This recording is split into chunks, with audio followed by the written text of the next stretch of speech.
whole thing with Summer Rae and Sasha Banks.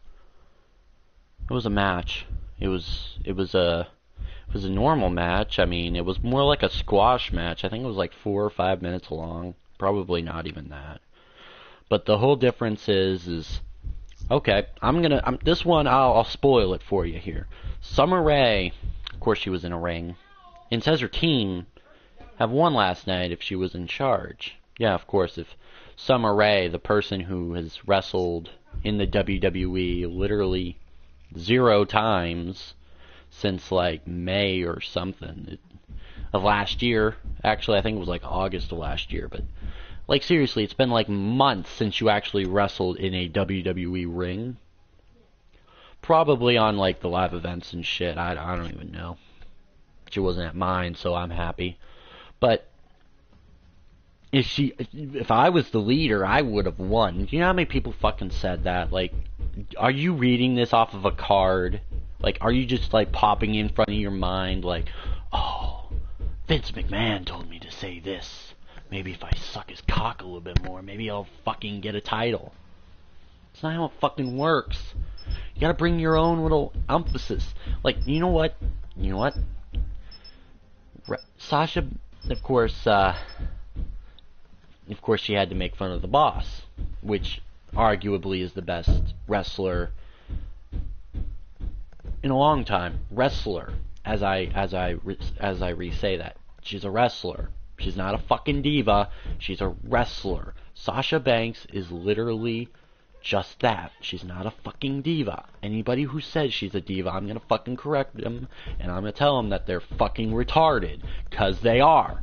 There is no person on this earth that can out-wrestle Sasha Banks. Nobody. And I'm not becoming a fanboy or anything. Of course I'm a fucking fanboy. I'm fucking biased towards this shit. But, you know what? That's fine. Sasha Banks won. It was a great match on Sasha Banks' part. It was a fucking squash. Rightfully so. She fucking deserved to win that way entirely. Because Summer Rae, what has she done in the last fucking month? Literally nothing. You gotta build her up, and of course you're not gonna give her a win over Sasha. That's obvious. You would never, I don't care how bad the fucking creative is, never in a million goddamn years you would give Sasha Banks a loss against Summer Rae. But you know what? Heath Slater beat Dolph Ziggler. So anything is possible. Anything. If Heath Slater has beaten Dolph Ziggler cleanly, not even clean. Of course it's not cleanly, because that would be fucking retarded. But even him, like, that would be stupid. Like, half of this shit is stupid that I've seen. Like, this Raw's fine. The League of Booty, they've got one of their best talents opening up the show. Of course, the League of I was about to say the fucking League of Nations. They've got good wrestlers on the League of Nations. As a team, they're fucking booty. I can't believe I fucking said booty. And I'm tired. I love the League of, not the League of Nations, the League of Booty. Of course, I love the New Day, because the New Day is awesome. But I want to talk about Sasha Banks. I want to know. She went from having her match with Charlotte and Becky to getting to the back of the line. When does this happen? Every time that's happened, is this their reason? Is this their reason to bring her to the back of the line? Because she lost a triple threat match that she arguably should have fucking won. There is no you know what? I hate the fact that Sasha Banks was this close to winning that title, because she fucking deserves it. And I don't want to pull all fanboy, but I'm going to pull all fanboy. Sasha Banks is the best women's wrestler that has ever been in the WWE at all. I'm not even going to, because there's not really anybody to debate this to. Like, who is better than Sasha? Nobody shows any, like, I mean, hell, if anybody was actually given time the way Sasha has, maybe there might have been. But the fact that this is the first time that a women's wrestler has been able to do this much in the ring, allowed to do this much in the ring, She's definitely the best that's ever fucking done, because she's the only one who's been able to actually do stuff.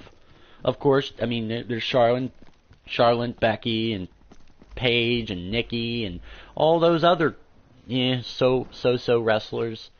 But really, like, if you wanna really test this theory, I believe personally that the best examples are definitely people from NXT.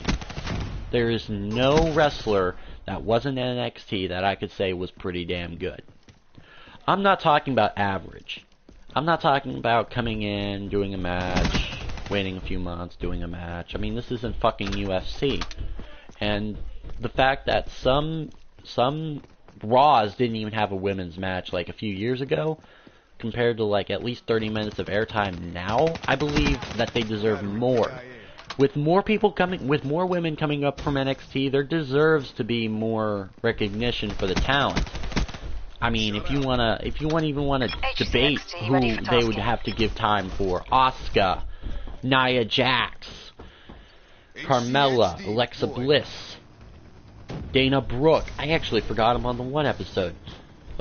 Like you gotta remember all the great talent that NXT has, especially on NXT.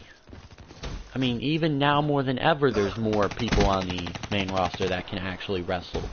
Like Emma, for example. Emma is a goddamn good wrestler. She doesn't get as much recognition as the 4 horsewomen do, which is fine. Paige doesn't get as much recognition. Natalya. I want to say Natalya so much. I love Natalya. I really do. Natalya is one of my favorites and always will be. Especially now, the fact that they're giving more time to women on the main show, which is awesome. That is what I've been wanting for years. I want people like the people that love professional wrestling. I don't care if they're fucking female. As long as you show that you want to do, this is what you've been wanting to do for your entire life. I don't care if it's on or off the fucking ring. You show that you know and you want to do this. I'm gonna firmly support you. People like AJ Styles have been wanting to do this since they were kids. People like Shinsuke. Actually, I probably have no idea. I have no idea about that one, but I know people like Dolph Ziggler. People like Sami Zayn. People who deserve the recognition that these guys fucking do. It's crazy. The fact that people overlook these wrestlers for people like Roman Reigns. Anybody who says that AJ Styles is terrible doesn't deserve... It's like saying Tom Brady is... don't deserve to talk about that sport if you don't think Tom Brady is one of the best quarterbacks of all time. If not the best quarterback of all time. Like, if you want to say that AJ Styles is not the best one of the best wrestlers of all time, don't even fucking talk to me about wrestling. Because you have no idea who AJ Styles is. If you have no idea, you should go get yourself a fucking wrestling book. Because AJ Styles is one of the most, I want to say the most best. But that's basically saying the same goddamn thing. I would say he's one of the most underrated wrestlers. If that's even possible to be that damn good and be underrated. Like, I don't even know that there's a better wrestler than AJ Styles.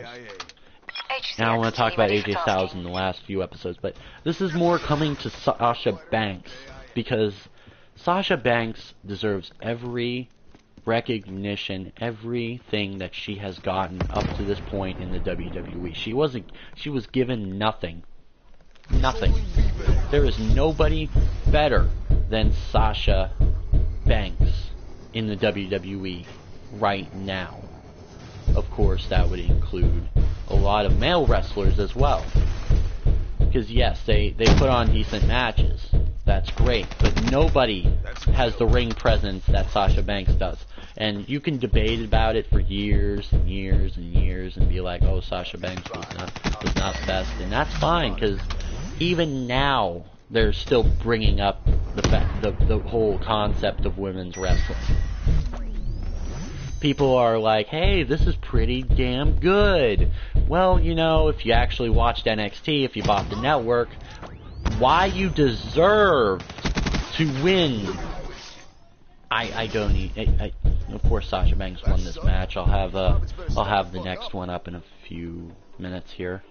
I'll talk to you guys in the next one.